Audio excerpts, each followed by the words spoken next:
I know that you guys read some texts, and you probably know a lot about what I'm going to talk about. But I'm coming in not from the academic point of view, but from a practitioner of the religion and somebody who represents it for a huge majority of it. So let me start my talk by saying that I didn't realize I was such a good Christian who's constantly in prayer. It seems that's what it means, and it can explain a little bit about the misunderstanding between the Christian and the Muslim way of seeing the scarf. The second thing is, I want you to imagine Cindy Crawford 10 years ago. Her beautiful, hair in a red dress, short red dress, on a Jaguar, and that's an ad to sell the car. With her long legs, seductively leaning. Now, take her out and put me there, as I look right now.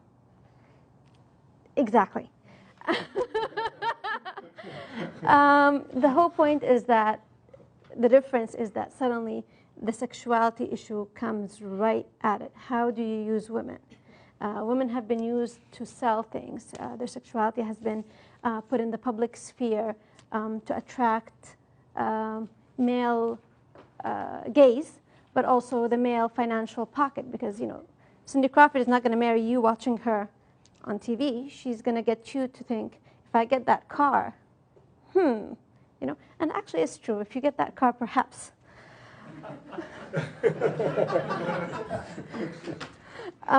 So today, in the faith and gender and the headscarf issue, sexuality is at the center of the debate, whether women are subjugated for exposing it too much or covering it up. And of course, I am the cover-up part. Globalization, and I'm sure you've done this throughout the semester, is seen as a one-way invasion of Western values across the world. This may not be the place where this would be a dominant point of view. The reason you guys are here is that you believe that there are different ways globalization can be utilized to help the world. But if you come from my part of the world, you see it as McDonald's in Mecca. You see it as somebody telling you how you should behave, how you should be. And if you're not, then you are less than what your potential is. That the way you are is not acceptable. And that's something we don't even tell kids. We prevent parents from doing this to their children, of saying that the way you are is something wrong. And yet, there's this whole movement of doing that to a huge group of people. There's a problem with globalization, or the way people understand it. And through classes like this one, it's supposed to help leaders, emerging leaders like yourself, change the way that globalization is used. But globalization also has a great advantage, especially when it comes to gender, is that it suddenly opened up a lot of role models or different ideas of what is to be a woman. And people suddenly have at their disposal, role models that they didn't have before. They can see Sandra O'Connor as a judge, well, although she has stepped down. And Sotomayor is the new one? Sotomayor. Or they can see, Oprah Winfrey, or they can see somebody else who has done something great in their community that was showcased. So suddenly, it opened up a lot of great role models for many people that didn't have them. But the problem is that the respect kind of flowed one way. We respected those role models, but the respect didn't flow the other way around. People didn't respect our role models, or the way that we saw ourselves, or the way that we thought our duties were important, or our priorities were important. So the headscarf is one of those global issues that has, risen out of those kind of considerations. Is that just because I wear a headscarf, does that mean I'm retarded? Does that mean I am somebody who's brainwashed? Because to a lot of people, including Sarkozy, that's what it means. If I wear a headscarf, if I choose to do something that the West does not approve of, then I am prevented from going to school. I am prevented from applying for public sector jobs, which is where the majority of women go to. And this is in the cradle of civilization. This is in the cradle of liberty. This is in France, and that's what makes it more problematic. Because if it happens in France, then it can happen anywhere else in the world, in the free world. So this is one part of my talk about what does the headscarf mean, and this idea of globalization flowing in both ways. The other part of it is that I'm here to represent a certain point of view, a particular point of view that you may not agree with, that might contradict the way that you see the world. So, for example, my reference is the Quran. It's not somebody else. It's not what society as a whole thinks is great. It's what the Quran says. And the reason my reference is the Quran, that I believe it came from God, that God is omniscient, that He knows everything, that He created a system.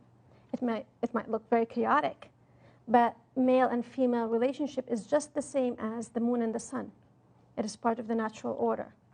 And therefore, when He tells us there are certain things we should observe, there's a reason for it. And if you go outside of it, there are huge consequences. It doesn't mean you're not going to go outside of it. It just means that beware. Once you go out of that system, a lot of defects start to happen in the way that you're going to live your life. That everything is well planned. So I think that to a lot of people who rely on human beings for their own decisions, this becomes problematic. So I can't say the Quran is my reference point, but I can say that the Constitution is. So the Constitution becomes my Quran in the US. It's okay to say that. But if I say it's the Quran only as a religious authority, then that somehow makes me backwards, makes me subjugated to a hierarchical system that takes away my rights. And when it comes to male and female relationship, because this is what gender is about, it's about the other, male, female. Islam has a very particular point of view about why these two genders or these two sexes were created. It is to preserve a family. Family is the most important point in the religion. It's not the male or the female. So it's not about losing rights for a female or gaining rights for a male. It's about how does the family stay intact? How do you actually protect the children? So physically, women are weak. We can say there are some exceptions, but most women are weaker than men, the way they were built. We have different physical things that happen to us that don't happen to men. And we go through 9 months of pregnancy that actually pulls nutrients out of our bodies. It's a moment of weakness for us. And to pretend that this does not exist, that women are supposed to function exactly the same as men, and or despite of that, is a point that we have a problem with in Islam. So when a woman is at her weakest, which is when she's pregnant or she has very young children, in Islam it's supposed to be about the society and the men supporting her, so that she does not have to take on more duties or work outside of the house if she chooses to. And the penalty is, part of it is that men, unfortunately, get attracted to women through their visual appearances. And wearing the scarf is part of actually containing this. It may not seem fair, it may not seem logical, but we think that women should be treated outside of the private sphere where she can be as sexual as she wants to be in her family, versus outside where she needs to be treated as to be tweaked in that area. And part of it is wearing the scarf.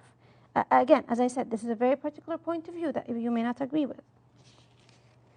But part of the globalization is that instead of saying, well, this is the wrong point of view, is sort of saying, well, you know what, if it works for that culture, and if this is what they like, then it's fine, we're fine with it. Versus, if you do it, then I'm going to take rights of education, rights of healthcare, rights of work away from you because you chose that. And this is what is actually happening right now. And there are two things about the hijab that is very problematic, is that most people confuse what hijab is. So they think niqab, which is covering the face, is hijab. No. Hijab is exactly what I'm wearing, something that is covering the hair loosely, or the hair can show a little bit. It doesn't have to show, whatever. But this is what hijab is. Niqab is covering the face. Niqab is not in Islam. It's a cultural thing. That a significant minority in Saudi Arabia, where I come from, Egypt, Pakistan, actually wear it, and they choose to wear it. My problem with that is if they say that Islam tells us to do that, because Islam doesn't. And a lot of them don't even understand their own religion, unfortunately. But so their understanding of it as being mandatory is problematic for me, because it is explicitly not mandatory in Islam. The other part is that as much as personally I dislike it, I don't want somebody to tell me whether I can cover or not cover my face. I don't want somebody to tell me whether I can wear, a Halloween costume or not wear a Halloween costume.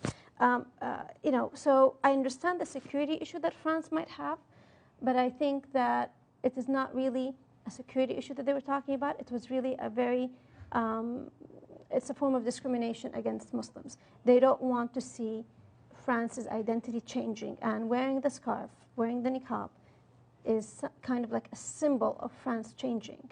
And that is very uncomfortable. Europe is going to go through a very uncomfortable time in the next 50 years as more immigrants practice their own religion or way of life or look different. Because it's a question of identity. How do you negotiate? What does it mean to be French if half the people who are French no longer look French, who might have another passport, another language, another religion? So these are all difficult questions. Right now, France is dealing with it by saying, we're just going to pretend everything is hidden. And it won't work for long.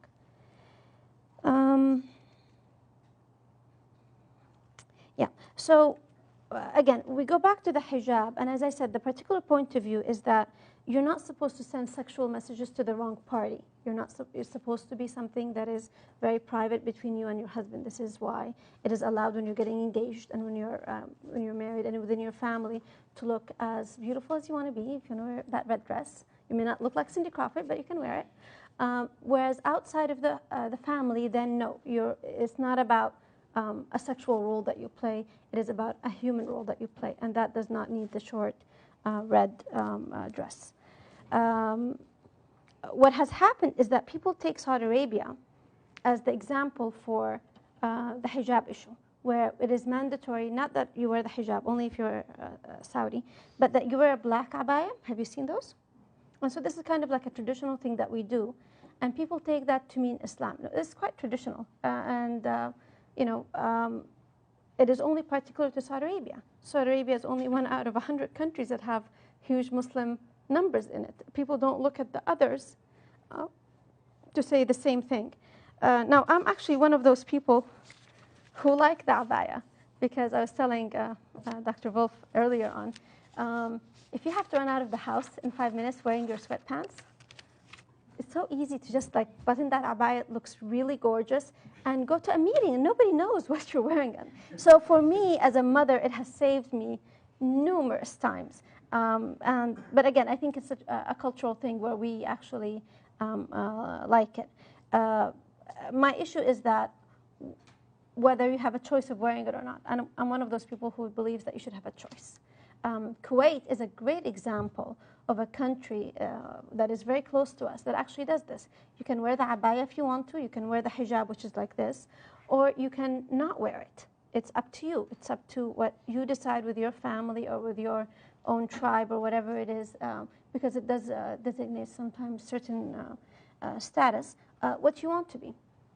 And one of the cutest stories that I've ever had is that in Kuwait, I approached somebody and I spoke Arabic to them because I needed information. I was lost.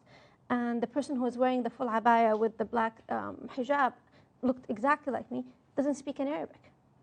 She was from Pakistan. She spoke English and Urdu. But she has decided to actually wear that this way, although she's living in Kuwait. So I like that. I like this idea of having the choice to choose how you want to do it. And that's where globalization comes in. As people get access to different role models, they'll start to rebel against having one way of dictating what you need to look like and actually start choosing it. So hopefully globalization will help us in that. So as I said, this is supposed to be more of a conversation. I presented my point of view, and you guys have your own readings, and you can actually ask me questions if you would like. If you don't, that's fine too.